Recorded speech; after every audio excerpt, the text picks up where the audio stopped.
Hey everybody, welcome to Jacob's Quest, and today, or actually yesterday, I watched the second episode of The Falcon and the Winter Soldier. And, first things first, this show continues to impress with the themes and the subject matter that they are willing to dive into, about race and about America's, kind of sketchy history. Generally things that are gonna piss off some portions of the internet, you know who I'm talking about. And I feel like this show is actually tackling some of these subjects with a lot more, how would you say it, tact than usual. Because, other shows have tackled these subjects, but it's usually like very blatant and very like, and this is why this thing is bad, but this one's kind of like showing you instead of directly just telling you. And we're gonna get more into that, but that's the first thing, is that like you can tell this is what this show is really about, outside of just like the plot of the show. It's like, no, this is what it's about.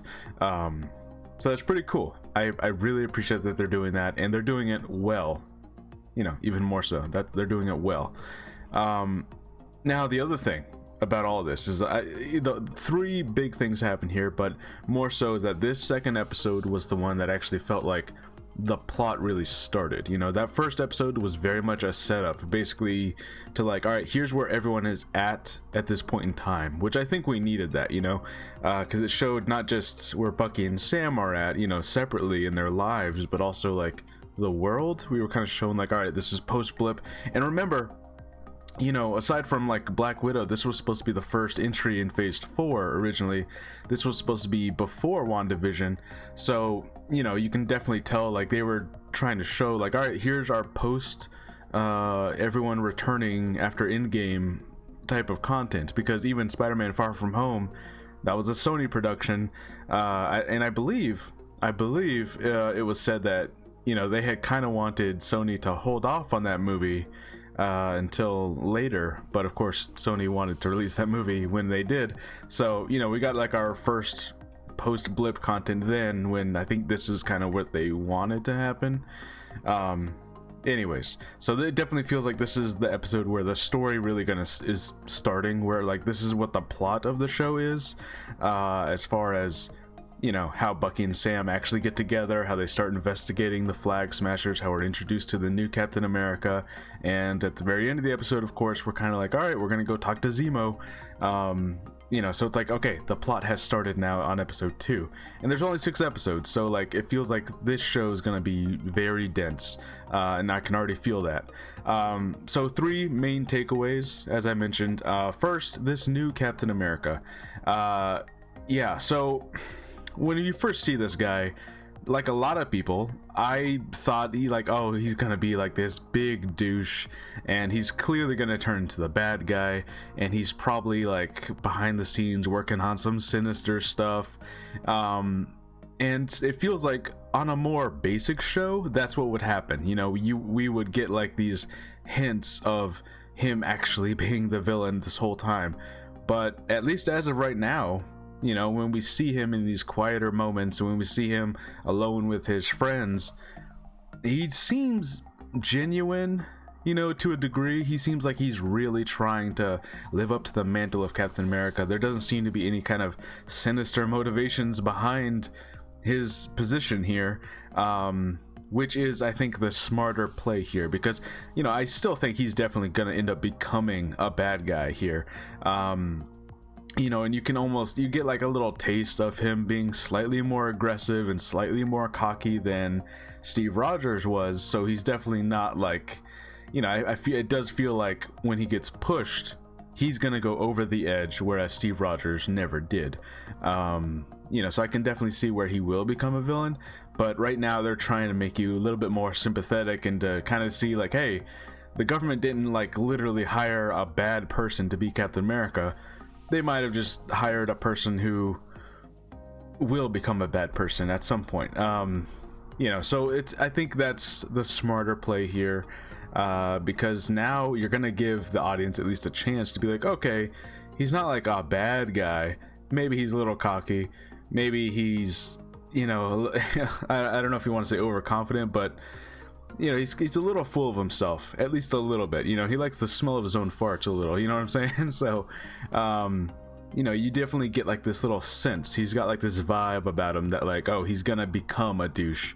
But right now he genuinely seems to be trying. He really wants like Sam and Bucky to be his friends. He wants to team up with them, and they're brushing him off this whole episode. So like, their point of view, obviously, because we know the Sam and Bucky, but like from an outside perspective, you can kind of be like, Sam and Bucky are kind of being jerks here. But we'll see how this all plays out. I'm still confident that he's gonna be a bad guy. He's gonna end up kind of turning into like this really extra violent kind of guy, but he might not be the outright like villain of the show.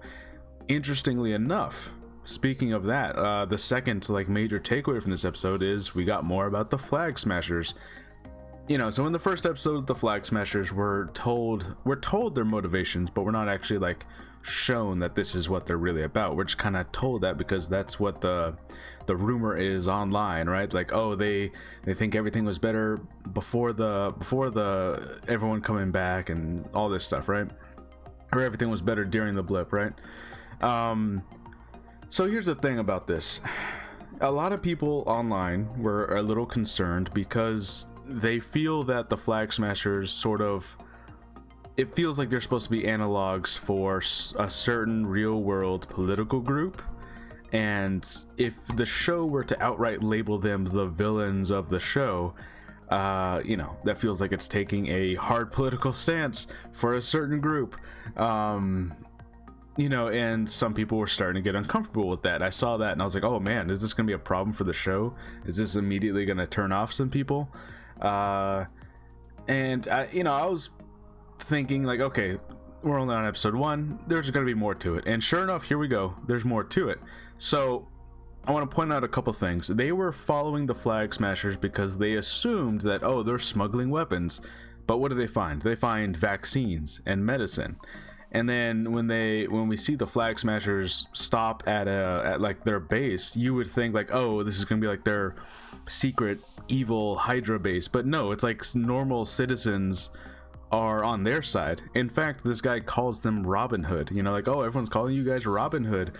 You're helping out the poor people, the people who need stuff.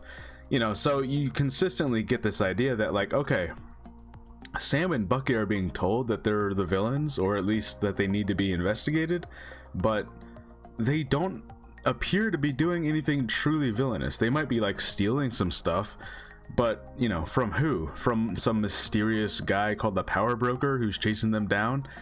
So clearly there's more to this story, and they do not appear to be villainous really. like everything they're doing, it's like, okay, so they're trying to help people back when they had more resources, and it's kind of bringing back the Thanos question. It's like, was Thanos right? Maybe, kind of, sort of, to a degree. His methods were obviously wrong. He killed, like, he had killed half the population of the galaxy for 5 years. But on the other hand, there were more resources, and that was like his whole point, was that like, hey, there's more resources for people. The people who are left will have better lives. And that's kind of the Flag Smashers point. So I guess for me personally, as long as the Flag Smashers don't go out and start killing people like Thanos did, then they're not really villainous. They might be like in a little bit of a gray area, but they're still trying to help people, and they haven't like hurt anyone or killed anyone, at least so far as we've seen. So yeah, I think the Flag Smashers are definitely going to have like this turn where Sam and Bucky are going to be like, oh, they're not actually bad guys, but they are still investigating them because they found out in this episode that they're super soldiers, which of course that's a whole other list of questions, like how the hell did that happen? And who is this Power Broker guy who's like literally texting one of them threats, like he has their number? So lots of questions with the Flag Smashers still, lots of questions with this new Captain America, neither of which seem to be what a more simplistic show would have outright decided, like, no, here's clearly who the villain is. But now it's like neither of these people in this show have turned out to be what we kind of assumed they were gonna be. So interesting. Now, the third takeaway, and this is like, this kind of goes along with them tackling heavy subjects. We are introduced to Isaiah Bradley. So it turns out that in the 50s, post Captain America being frozen, they continued their experiments on super soldier serum. I suppose trying to recreate it or make one that's as good. That's the thing, by the way. Little detour. The MCU is kind of confusing when it comes to the super soldier serum, because we know that Bucky had it, and we know that they even made other Winter Soldier groups. We know that they did, because those are the ones that Zemo shot while they were like asleep in their little cryogenic tubes in Civil War. So what exactly happened here? Were those serums like not as good as Captain America's, or was it actually a successful new batch? What did Blonsky get in the Incredible Hulk movie? Was that not as good of a serum? Because it seemed to work. Bucky's serum, he appears to be every bit as strong as Captain America was, or am I missing something? I don't know. It feels like this has never been clearly explained here. But in any case, it turns out that they had continued working on super soldier serums, and there was a black super soldier named Isaiah Bradley in the 50s, and he and Winter Soldier, back when he was the Winter Soldier during the Korean War, actually fought each other, which is definitely something I'm hoping we get a flashback sequence of at some point. Maybe next episode opens with a flashback of that fight. That would be pretty cool. But it's revealed that for some unknown reason, they didn't really specify, he was thrown in jail for 30 years, and they took his blood, and then even Hydra kept on experimenting on him.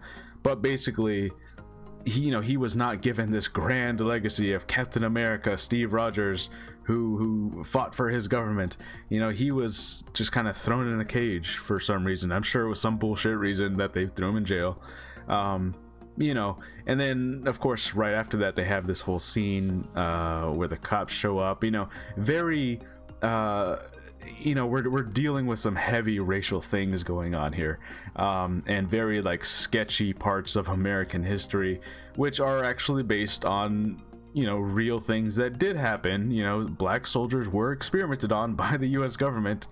Look it up, it really happened.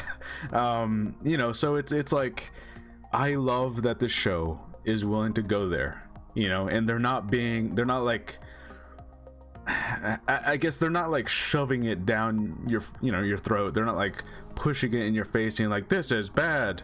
It's like, yeah, we know it's bad, but like, they're like showing you, they're letting you feel it. You know what I mean? So it's very interesting. Now, with all these takeaways, I have a lot of questions about the super soldier serum, and like, wait, who specifically had it? Are the versions that used on the Winter Soldier people different than the version that Isaiah Bradley had, which is different than the version that Blonsky and the Incredible Hulk had? Like, who had what exactly? I don't know anymore. But yeah, none of the villains, at least so far, seem to be who we think they were. I still think this new Captain America, he's super cocky and arrogant, and you can kind of tell that he's got like an aggressive side to him. It feels like he's gonna turn villain, within like the middle of the show. He's gonna become a villain now, but he's not outright villainous right now. And I don't know what's up with the Flag Smashers. They don't appear like they're like, we're evil, we're doing evil stuff. It's like, they're not Hydra, they're definitely not. So I don't know where this is all going. It's fascinating, and it's one of those things where it's like, I kind of wish there were more than just 6 episodes, because we only have 4 episodes left of this show, and already I have like a million questions. And what is Zemo's part gonna be in all this? Because they're gonna go see him, he's in jail, but he must know something about, how would someone have super soldier serum now, because he killed all the ones that were in that bunker in Civil War. So where would any more be kept? And I'm also kind of wondering, and someone kind of brought this up, if maybe General Ross is involved here, because we know that he was gonna be I think he is in the Black Widow movie, And the Black Widow program, I think, is gonna involve some sort of serum of some sort. They've shown that, and they even have that what's the name? It's like the red Captain America. He's played by the guy from Stranger Things.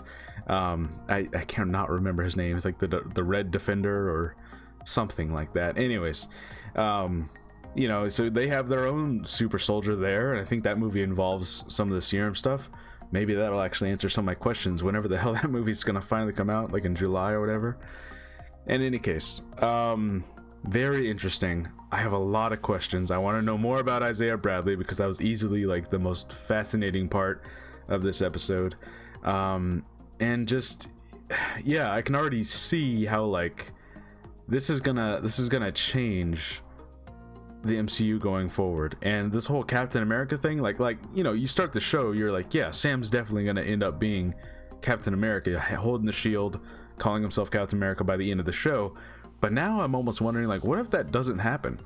What if by the end of the show Sam is still Falcon and maybe there is no Captain America? Or maybe someone else entirely. Maybe like a lot of people pointed out that Isaiah Bradley, his son or his grandson or whoever that was supposed to be, that character, I'm forgetting his name, it might be Eli or something like that. Anyways, he becomes a character called the Patriot, who, you know, he's a young Avenger, and they've kind of been setting up the young Avengers a little bit, so that might be a thing. But also this new Captain America has a sidekick, and he's called Battlestar, which is just like his buddy. So, you know, maybe he becomes Captain America. There's all kinds of directions this could still go. Again, I'm not like huge in the Marvel comics. I'm more of a DC Comics guy. So like when all these names start getting thrown out, you know, I have like a vague idea of like, okay, this guy's a superhero in the comics and this other person's a superhero in the comics. But we have like 4 of them now, and I don't know who is supposed to be what by the end of this show. In any case, it's very interesting. I'm loving this show. And we only got 4 episodes left, so we'll see what happens.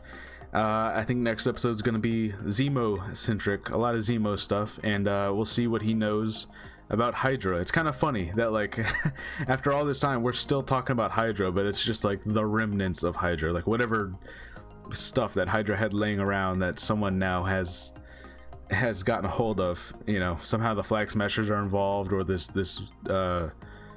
what's his name, whoever the person that was following the Flag Smashers, the brokerage, the dealer, whatever his name is. Anyways, I'm excited. Let me know what you guys think. Let me know what your favorite part of this episode was. You know, let me know how you feel about the way that they handled like these heavier subjects. And yeah, I'm excited for the next one. I'll see you guys on the next episode. Bye.